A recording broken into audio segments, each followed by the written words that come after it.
Good morning. It's Thursday. Let's get the day started. Today's going to be an interesting one.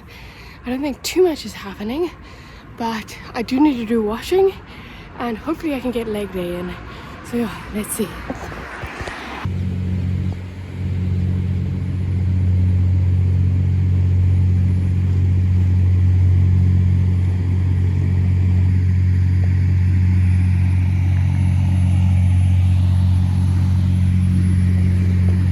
It's pretty cool, don't you think? How they drive it from the top thing. Anyway, let's continue. I think today I want to talk about solitude. I think there's something about it that is on my brain quite a lot today. So yeah, I think we will get to that later today. But now I'm in the bathroom, I guess, hopefully by myself.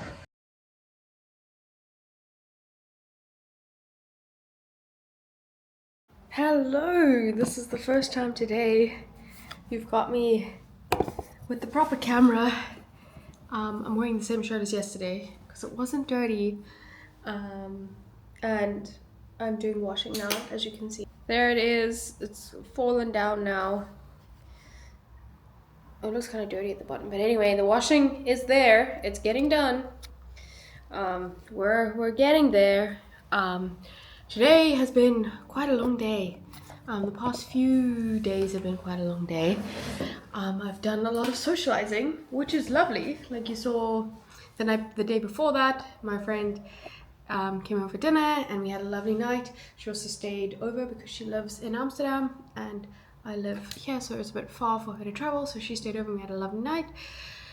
And then you saw my other friend, well, you didn't actually see him.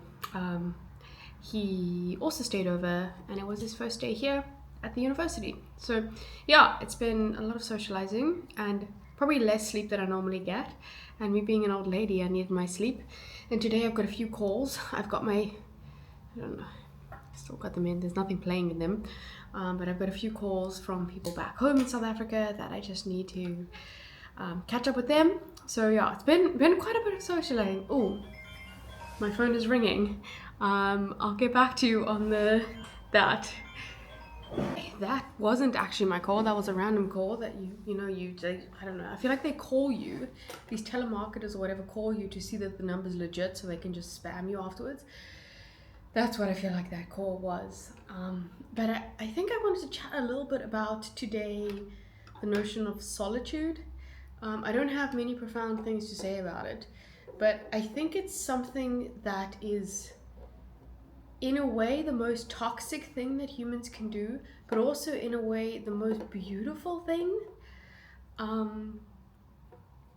think there's a difference between like being alone and being lonely and having solitude. I think solitude, at least how I see it, is a little bit more of, it almost feels forced, but it's not. It's not isolation. It's not like there's like a bad thing that you are alone. It's almost like you're actively choosing to be alone and embracing that aloneness. But I think it can be addictive. I spent a few years studying philosophy and I was quite, as people would look at it, be quite alone. I didn't have much social contact and I was in a room by myself alone, but I was reading a lot of philosophy. I was reading about how people see the world or have their worldview, and I found that I was never really lonely. I may have been physically alone, but I wasn't lonely. I was going through how they saw the world and compared it to how I saw the world and adjust my worldview depending on what they thought. And I think only in the solitude, at least for me, obviously people are different. I'm quite an extrovert, so I love people. I love being around people. I get a lot of energy from being around people. Like I get pumped up. I'm like, yes, okay, more people. But I think there's something about solitude that in my recent years I've become quite addicted to. It's like the ability for me to have my own thoughts and do my own things and think about things that I want to think about and not think about things that take over. And something that I feel breaks that solitude, without going into a deep rant, is these text messages and emails. And emails are less, but like WhatsApp and Signal and Telegram and all those like instant messages. It almost feels like I'm at the beck and call of someone else. And I hate that because I can get a message and it will occupy my thoughts if I reply or if I don't reply and leave it there. And it almost shifts, I can't switch that off and turn on my thinking for the things that I want to think about or I want to contemplate or I want to have this introspective worldview. And it feels like people can have access to that whether I give them access to or not, like access to my thoughts and my feelings, whatever, whether it's a conscious thing that I allow them or not.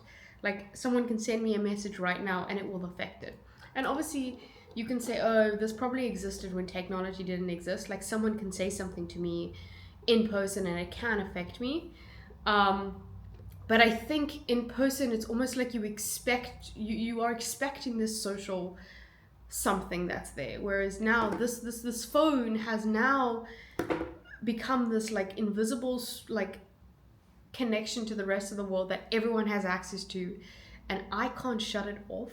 Like obviously you can say, oh, you can just turn off your phone, but I can't, especially because a lot of the people that I love most in the world live very far away. I don't even know how many kilometers. I'll put it like on the screen somewhere here, how many kilometers away they live, and this is my connection to them. Like my connection to my family is mediated by this phone, and that's in a way beautiful because I have access to them that I wouldn't have access to them if I didn't have the phone. But it also means it's my access to them, so turning my phone off is not an option. And also the phone becomes like, I can't remember the last time I actually paid with something with actually a physical card. I actually had to use my card, and I think, I mean, I used Apple Pay. It frustrates me, and it frustrates me because it takes this notion of solitude out.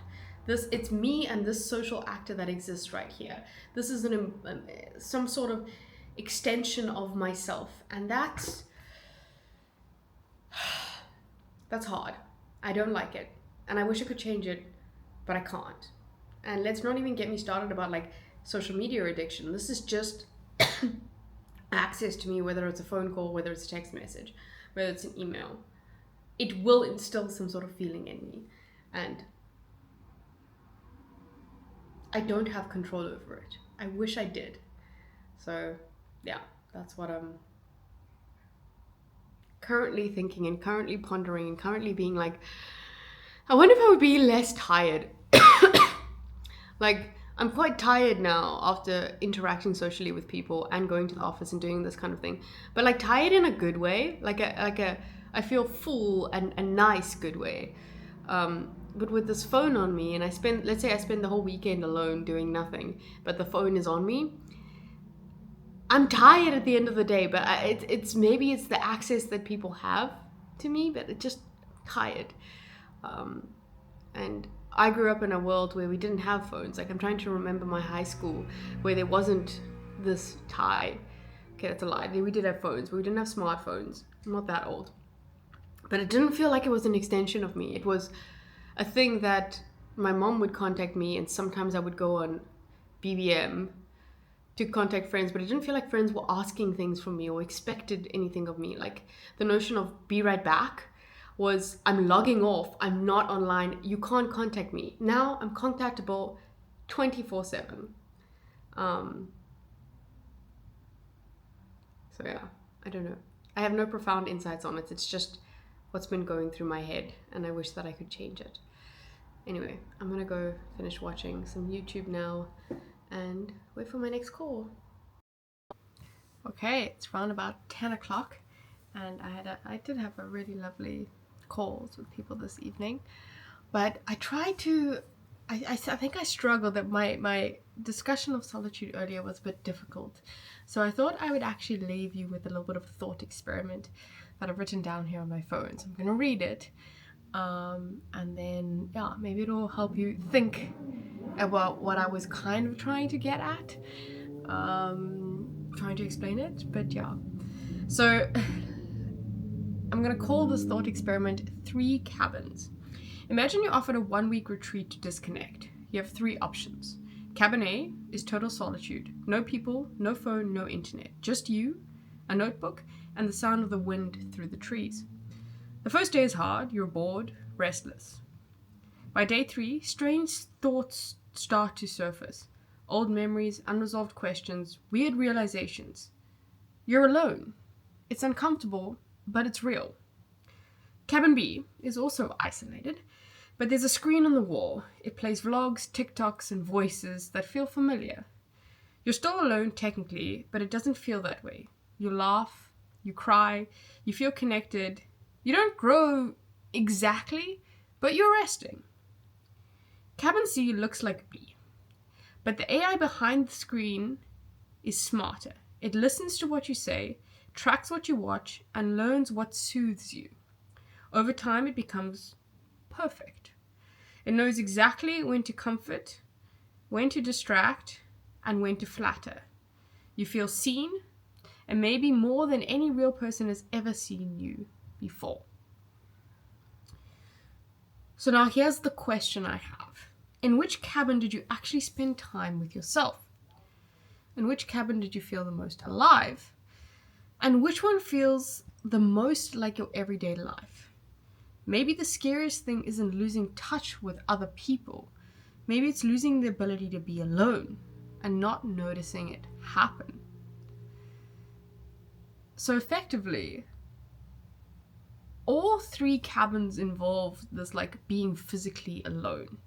But only cabin A offers the notion of being alone with yourself, and that's solitude. Cabin B and C replace solitude with this stimulation, and cabin C adds a layer of algorithmic intimacy. It listens, learns, and evolves to keep you soothed. And in that, with cabin C, it gives you this illusion of solitude because you feel like you're with a version of yourself. It's learning, it's knowing exactly, it's almost mirroring you. This AI is this perfect mirror. But you're not engaging with yourself in the way you would in cabin A. You're training the AI to replace solitude with something more pleasant. Over time, you may lose the ability to tolerate cabin A. Solitude becomes customized comfort, not confrontation. And that's the thing. Being alone with oneself. I think Hannah Arendt, actually the philosopher, says that it's like there's a second person that comes out that's like you are being alone with yourself. And I think that's the beauty of solitude, the beauty of being alone like that in that manner. And I think technology and the access, not just TikTok and AI, TikTok and YouTube and everything it's the other people that have access to this technology through you. The third cabin can be the people through the phone that are learning what's the right thing to say to you, what's the wrong thing to say to you. Even if they've got access to you, there might be something there. But yeah, I don't know how coherent this one was. But I probably will get a little better explaining my thoughts on solitude and why it's so important. But for tonight, it's 9:56, and I'll see you tomorrow.